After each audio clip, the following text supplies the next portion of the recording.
Shalom Bapak Ibu dan Saudara yang dikasihi Tuhan. Saat ini kita berada dalam suasana menjelang Jumat Agung, di mana kita akan memperingati kematian Kristus. Kita akan memperingati pengorbanan Kristus untuk menebus dan menyelamatkan kita dari dosa. Renungan firman Tuhan hari ini akan kita ambil dari Roma pasal yang ke-5 ayat yang ke-8. Roma pasal 5 ayat yang ke-8. Akan tetapi Allah menunjukkan kasih-Nya kepada kita, oleh karena Kristus telah mati untuk kita, ketika kita masih berdosa. Kita akan merenungkan bagian demi bagian dari ayat yang telah kita baca.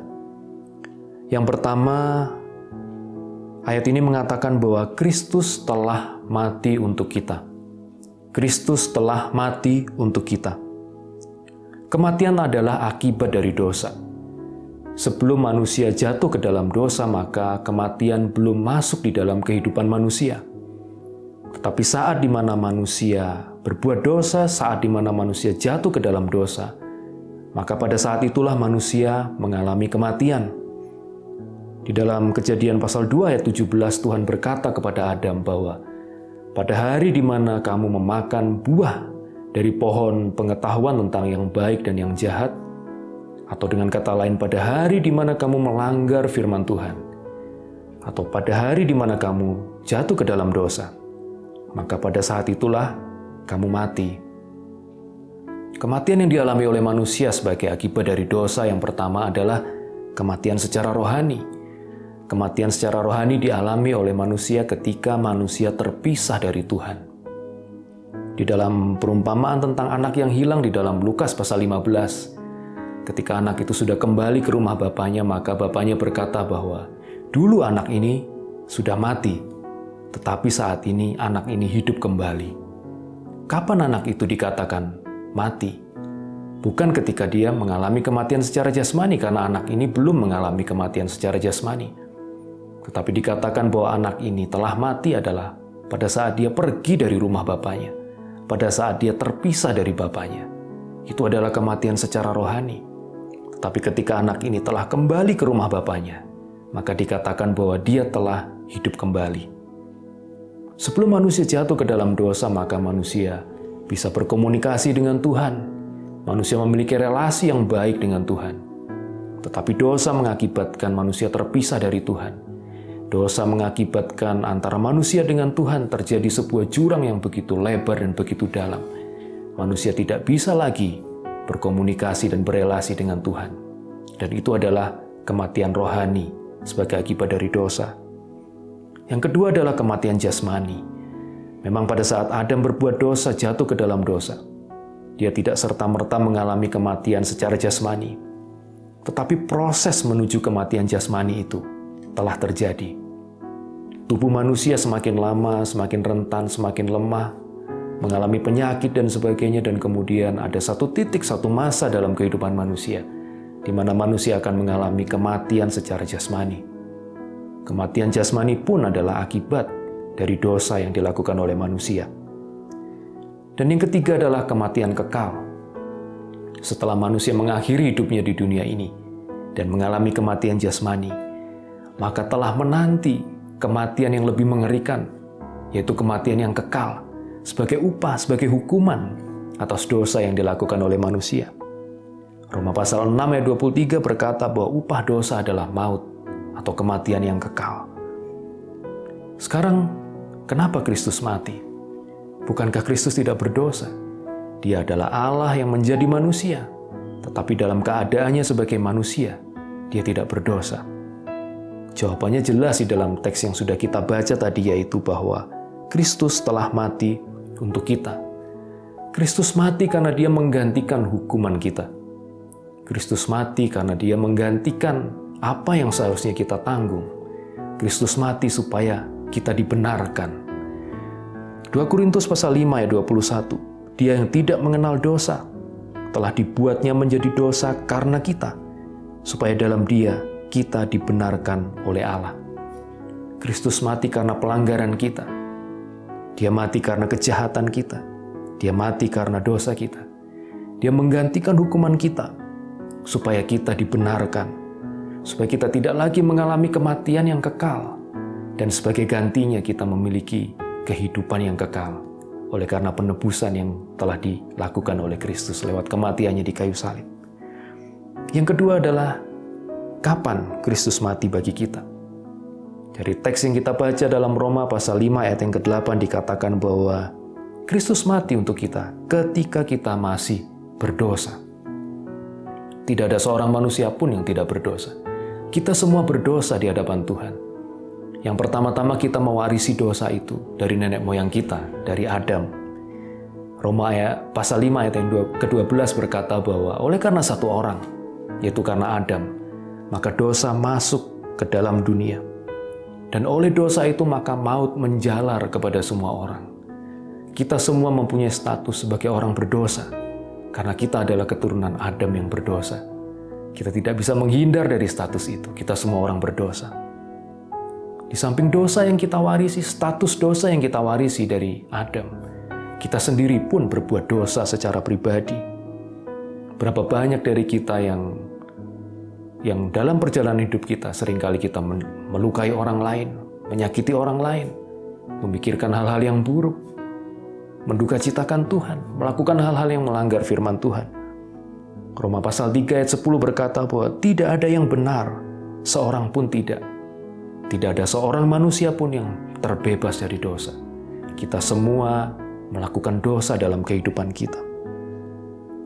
Tetapi di dalam keadaan kita yang berdosa itu, justru di dalam keadaan kita yang penuh dengan kejahatan, dalam keadaan kehidupan kita yang berantakan, yang kacau balau karena dosa itu, maka Allah berinisiatif untuk menyelamatkan kita. Kristus datang ke dalam dunia ini, mati di kayu salib, justru dalam keadaan ketika kita berdosa. Oleh karena itu kita tidak memiliki jasa apapun yang bisa kita banggakan di hadapan Tuhan. Keselamatan kita semata-mata adalah karena anugerah dan kasih karunia dari Tuhan. Kita tidak punya kebaikan yang bisa kita banggakan di hadapan Tuhan. Kita tidak punya jasa yang bisa kita banggakan di hadapan Tuhan. Kita menerima keselamatan itu semata-mata karena anugerah dan karena kebaikan Tuhan. Yang ketiga, mengapa Kristus mati bagi kita? Mengapa Kristus mau mati bagi kita di saat kita masih berdosa? Jawabannya adalah karena kasih-Nya. Mari kembali kita baca di dalam Roma pasal yang ke-5 ayat yang ke-8 tadi. Akan tetapi Allah menunjukkan kasih-Nya kepada kita oleh karena Kristus telah mati untuk kita ketika kita masih berdosa. Kristus mati untuk kita karena kasih-Nya kepada kita. Kasih yang diberikannya kepada kita adalah kasih yang radikal. Kasih yang memberikan pengorbanan yang begitu besar. Terlalu mudah bagi Tuhan untuk menunjukkan kasih-Nya kepada kita dalam bentuk misalnya berkat-berkat jasmani, berkat-berkat materi, kekayaan, dan sebagainya. Itu hal yang mudah bagi Tuhan. Karena Dia punya segala sesuatu. Dia yang menciptakan seluruh alam semesta ini. Dia yang punya seluruh alam semesta ini. Tetapi untuk menyelamatkan kita dari dosa, dari hukuman kekal, Dia harus berkorban. Dia yang adalah Allah yang maha tinggi, Allah yang tidak terbatas. Dia mau mengambil rupa sebagai seorang manusia yang serba terbatas, bahkan menderita. Dan kemudian sebagai puncaknya Dia mati di salib. Semua itu karena kasih-Nya kepada kita. Bukan kasih yang gampang, bukan kasih yang mudah, tapi kasih yang radikal, kasih yang berkorban dengan begitu besar. Filipi pasal 2 ayat 6-8, yang walaupun dalam rupa Allah, tidak menganggap kesetaraan dengan Allah itu sebagai milik yang harus dipertahankan, melainkan telah mengosongkan dirinya sendiri, dan mengambil rupa seorang hamba, dan menjadi sama dengan manusia. Dan bukan hanya itu, bukan hanya menjadi sama dengan manusia, tapi selanjutnya dalam ayat yang ke-8, dan dalam keadaan sebagai manusia, Ia telah merendahkan dirinya dan taat sampai mati, bahkan sampai mati di kayu salib. Itu semua karena kasih-Nya kepada kita. Kasih yang berkorban demi keselamatan kita. Yohanes 3 ayat 16, karena begitu besar kasih Allah akan dunia ini, sehingga Ia telah mengaruniakan anaknya yang tunggal, supaya setiap orang yang percaya kepadanya tidak binasa, melainkan beroleh hidup yang kekal. Kita semua sekarang memiliki hidup yang kekal. Kita tidak lagi berada di bawah kutuk, tidak lagi berada di bawah hukuman dosa, karena Kristus telah mati bagi kita karena kasih-Nya. Kita sudah melihat 3 hal tadi. Yang pertama adalah Kristus telah mati untuk kita. Kristus telah mati untuk kita, untuk menggantikan dosa kita, untuk menggantikan hukuman kita. Yang kedua, Kristus mati bagi kita ketika kita masih berdosa. Oleh karena itu kita tidak punya jasa apapun untuk kita banggakan di hadapan Tuhan. Karena keselamatan yang kita peroleh semata-mata karena anugerah-Nya bagi kita yang sebenarnya tidak layak ini. Dan yang ketiga adalah Kristus mati bagi kita karena kasih-Nya kepada kita. Kasih yang besar, kasih yang radikal, kasih yang berkorban bagi kita. Dan oleh karena itu kita memiliki keselamatan, memiliki hidup yang kekal. Sekarang pertanyaannya, bagaimana sikap kita sebagai respon terhadap apa yang sudah dilakukan oleh Kristus bagi kita? Saya ingin menceritakan sebuah kisah dan semoga kisah ini akan membantu kita untuk memikirkan apa yang harus kita lakukan sebagai respon kita terhadap pengorbanan Kristus. Pada bulan September tahun 2006, sekelompok tim kecil anggota pasukan elit Angkatan Laut Amerika Serikat, Navy SEAL, mereka sedang bertugas di Irak. Mereka kira-kira terdiri dari 5 atau 6 orang. Dan saat itu mereka berada di atap sebuah bangunan di rooftop. Dan seperti kita tahu, bangunan-bangunan di Timur Tengah, atap bangunan di sana berbentuk datar dan biasanya di sekelilingnya terdapat tembok, terdapat dinding. Dan pagi itu, tim kecil ini sedang terlibat kontak senjata dengan sekelompok orang. Mereka berada di rooftop itu, mereka berlindung di balik dinding. Dan yang berada di posisi paling depan adalah seorang prajurit yang bernama Michael Monsoor. Dia berada di posisi itu karena dia adalah seorang operator senapan mesin berat. Dan ketika mereka sedang terlibat kontak senjata, tiba-tiba ada sebuah lontaran atau sebuah tembakan granat dari arah musuh. Sebagai orang yang berada di posisi paling depan, maka Michael Monsoor adalah orang pertama yang mengetahui, yang menyadari ketika terjadi tembakan itu. Dan sebenarnya dia memiliki waktu sepersekian detik untuk menyelamatkan diri dengan cara melompat ke samping dan menghindari tembakan granat itu. Tetapi apabila dia melakukannya, maka beberapa orang kawannya yang berada di belakangnya, mereka pasti akan menjadi korban. Dan apa yang dilakukan oleh Michael Monsoor? Dia memutuskan untuk tidak menyelamatkan dirinya. Dia memutuskan untuk melindungi rekan-rekan satu timnya. Dan oleh sebab itu, dia yang menjadi sasaran dari tembakan granat itu. Dan hari itu dia gugur, karena dia melindungi kawan-kawannya. Seluruh anggota timnya, seluruh kawan-kawan setimnya hari itu selamat, dan hanya mengalami luka-luka ringan. Dan mereka semua merasa berhutang budi dan bahkan berhutang nyawa kepada Michael Monsoor. Salah seorang anggota timnya berkata bahwa dia akhirnya bisa pulang ke Amerika, berkumpul dengan istri dan 3 anaknya. Dan untuk itu semua dia berhutang nyawa kepada Michael Monsoor. Salah satu rekannya yang lain yang bernama Michael Serali, dia berkata bahwa sejak peristiwa itu, sampai belasan tahun berikutnya ketika dia menyampaikan statement ini, dia berkata bahwa setiap pagi, hal pertama yang dia ingat waktu bangun adalah pengorbanan yang sudah dilakukan oleh Michael Monsoor. Dan setiap malam menjelang dia tidur, hal terakhir yang dia pikirkan dan yang dia ingat adalah pengorbanan yang dilakukan oleh Michael Monsoor. Dia berkata bahwa kalau hari ini dia masih bisa hidup, itu karena pengorbanan yang dilakukan oleh rekannya ini. Dan itu mendorong dia untuk melakukan tugasnya dengan baik. Dia melakukan setiap tugasnya di dinas militer dengan baik, karena dia termotivasi oleh pengorbanan yang sudah dilakukan oleh rekannya. Berapa banyak dari kita yang setiap hari masih mengingat pengorbanan yang sudah dilakukan oleh Kristus bagi kita? Michael Monsoor dia berkorban untuk rekan-rekan satu timnya, untuk sahabat-sahabatnya. Kristus berkorban untuk kita ketika kita dalam keadaan yang tidak layak untuk dikasihi. Bahkan dia berkorban bagi kita ketika kita masih menjadi seteru Allah. Berapa banyak dari kita yang setiap hari mengingat akan kebaikan Tuhan, akan pengorbanan yang sudah dilakukan oleh Kristus bagi kita.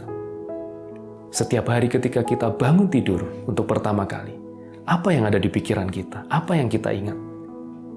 Apakah kita memikirkan kesibukan yang akan segera kita jalani hari itu? Atau kita mungkin sibuk mencari handphone kita dan melihat pesan WhatsApp atau sosial media kita, dan sebagainya.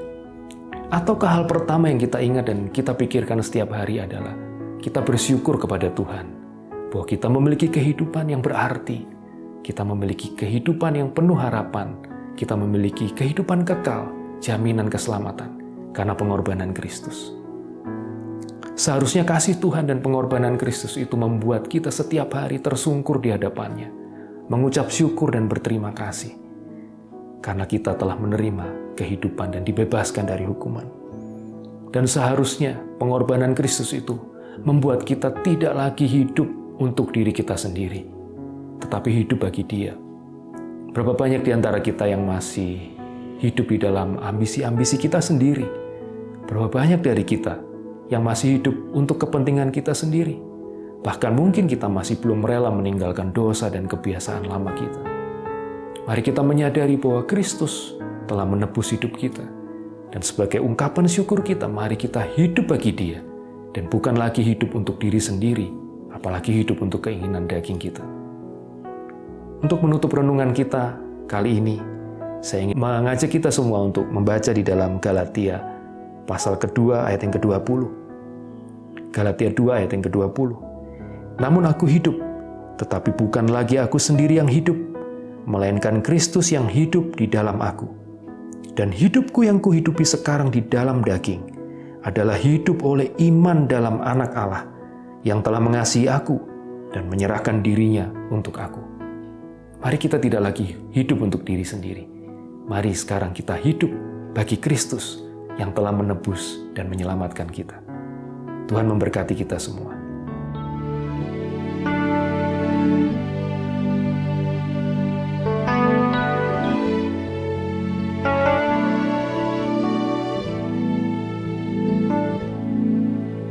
Dengan segenap hati dan jiwaku, ku datang padamu dalam kerinduan. Kasih-Mu yang sanggup mengubahku dan menguatkanku dalam pengharapan. Yesus, Engkaulah permata hatiku. Dunia tak dapat menggantikan-Mu. Kemuliaan-Mu tercurah bagiku, menjadikanku indah dan semakin indah bagi-Mu.